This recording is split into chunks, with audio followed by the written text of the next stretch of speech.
নমস্কার বন্ধুরা, আপনারা নিশ্চয়ই ভালো আছেন। রিঙ্কু রান্নাঘরে আপনাদের সবাইকে স্বাগত। বন্ধুরা, আজ আমি তৈরি করে দেখাবো ছোট বড় আমাদের সকলের একটি প্রিয় স্ন্যাক্স, ফ্রেঞ্চ ফ্রাই। এই খাবারটার সাথে আমরা কম বেশি সকলেই বেশ পরিচিত, তাই না? তবে আপনারা যারা এখনো এটা বানিয়ে উঠতে পারেননি, তাদের জন্য আমার আজকের ভিডিওটি আশা করি খুবই হেল্পফুল হবে। আজকে আমি আপনাদের দুই রকম ভাবে ফ্রেঞ্চ ফ্রাই করে দেখাবো। আপনাদের যেটা ভালো লাগবে সেটা বানিয়ে নিতে পারেন। কিভাবে বানাবো সেটা দেখতে হলে আমার সাথে শেষ পর্যন্ত থাকার অনুরোধ রইল। এই ফ্রেঞ্চ ফ্রাই বানাতে খুব বেশি জিনিসের প্রয়োজন হয় না। মেনলি যেটা প্রয়োজন তা হলো আলু। এখানে আমি 3টে নর্মাল আলু নিয়েছি। এখন এগুলো ভালো করে খোসা ছাড়িয়ে নেব। বন্ধুরা, এটা বানানোর আগে বলি, আপনারা যারা এখন আমার চ্যানেলটি সাবস্ক্রাইব করেনি তাদের কাছে আমার রিকোয়েস্ট, আপনারা আমার চ্যানেলটি সাবস্ক্রাইব করে আমার পাশে থাকবেন এবং পাশে থাকা বেল আইকনটি ক্লিক করে দিলে আমার পরবর্তী ভিডিও নোটিফিকেশনটি সবার আগে আপনার কাছে পৌঁছে যাবে। 3টে আলু খোসা ছাড়িয়ে নিয়ে এখন জলে একটু ভিজিয়ে রাখবো। এরপর একটা একটা করে আলুগুলো কেটে নেব। প্রথমে আলু একটু মোটা রেখে স্লাইস করে নেব। বেশ কয়েকটা স্লাইস করে নেব এরকম মোটা মোটা করে। তারপর দেখুন, ভিডিওতে যেভাবে দেখাচ্ছি ঠিক এইভাবেই কিন্তু ফ্রেঞ্চ ফ্রাইয়ের আলুগুলো কাটতে হয়। তারপর দেখুন, এগুলো আঙুলের মতো করে লম্বা লম্বাভাবে কেটে নেব।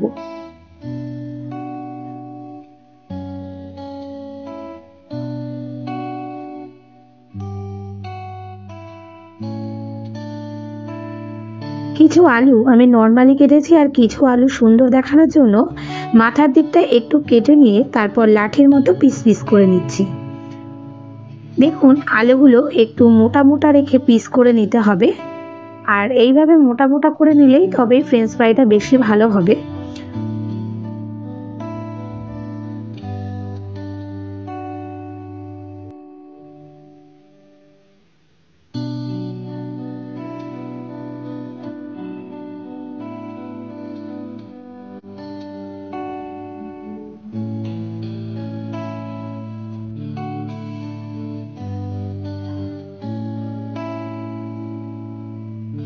সব আলুগুলো একই রকম ভাবে কেটে এখন এগুলো জলে ধুয়ে নেব।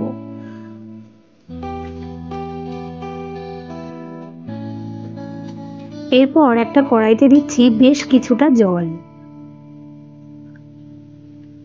আর জলের মধ্যে দিলাম কিছুটা লবণ। এখন এর মধ্যে কেটে রাখা আলুগুলো দিয়ে দেব, আর মিনিট 5-7 জন্য এটা ভাপিয়ে নেব। এতে আলুর মধ্যে যে স্টার্চ বা কষটা থাকে সেটা বেরিয়ে যাবে। আপনারা চাইলে আলুগুলো এইভাবে না ভাপিয়েও করতে পারে, তবে ভাপিয়ে নিলে ভাজাটা তাড়াতাড়ি হবে, আর না ভাপালে একটু দেরি হবে, তবে টেস্টের কিন্তু কোনো ডিফারেন্ট হবে না। ভাপানো আলুগুলো দেখুন হয়ে গেছে। এখন এটা থেকে জল ঝরিয়ে নেব।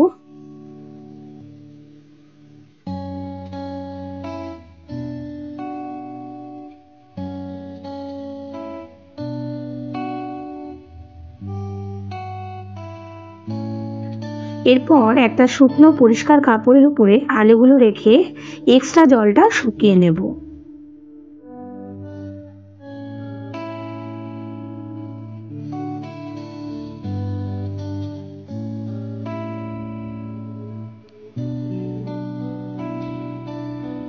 এখন একটা পাত্রে আমি যতটা আলু ভাপিয়েছি তার থেকে কিছুটা আলু নিয়ে তার মধ্যে এখন দেব 1 চামচ উঁচু উঁচু করে কর্নফ্লাওয়ার।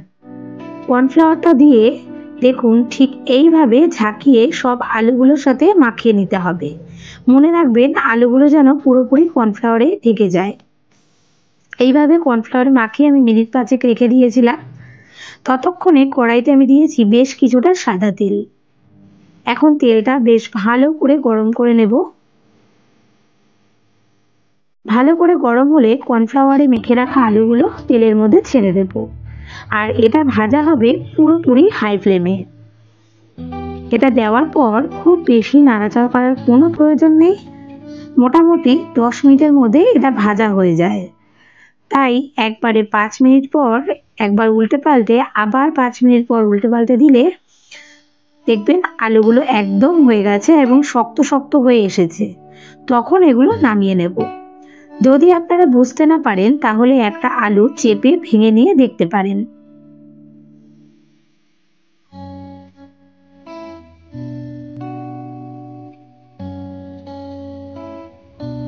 দেখুন আলুগুলো কি সুন্দর শক্ত শক্ত হয়ে গেছে এবং ভাজাটাও কিন্তু কমপ্লিট হয়েছে।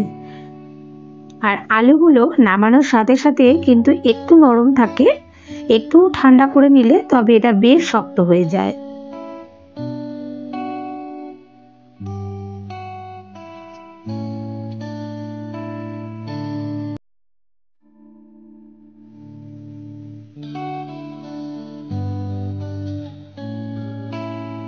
এখন আলুগুলো নামিয়ে নিচ্ছি।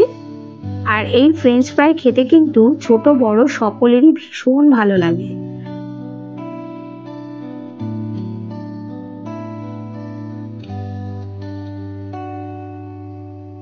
আমি প্রথমেই বলেছিলাম দুভাবে এটা করে দেখাবো। আমি প্রথমবার এটা দেখিয়ে দিলাম, দ্বিতীয়বারে আমি একটু স্পাইসি করে দেখাবো। যারা স্পাইসি খেতে পছন্দ করেন তাদের জন্য এই ফ্রেঞ্চ ফ্রাইটা আশা করি ভীষণই ভালো লাগবে। এর জন্য আমি প্রথমবারে যে আলু মেখেছিলাম যে বাটিটাতে, আরও কিছুটা আলু ওই বাটির মধ্যে নিয়ে নিচ্ছি। তারপর তাতে দিচ্ছি 1/4 স্পুন হলুদ, হাফ চামচ রেড চিলি পাউডার, হাফ চামচ গোলমরিচ গুঁড়ো, আর দেব 1-1.5 চামচের মতো কর্নফ্লাওয়ার।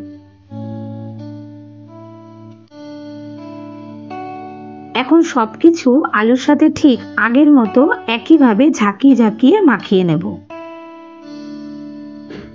তারপর মিনিট 5-এর মতো এটা আবার রেখে দেব। মিনিট 5 পর আমি গরম তেলের মধ্যে ঠিক আগের মতন একইভাবে এটা ভেজে নেব। তবে কিন্তু এটাও হাই ফ্লেমেই ভাজতে হবে। এরপর কি করতে হবে সেটা এটা ভেজে নিয়ে আপনাদের দেখাচ্ছি।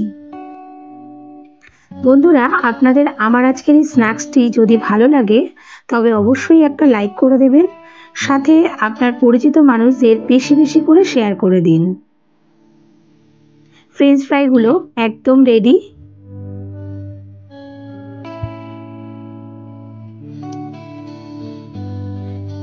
এগুলো এখন আমি নামিয়ে নিচ্ছি।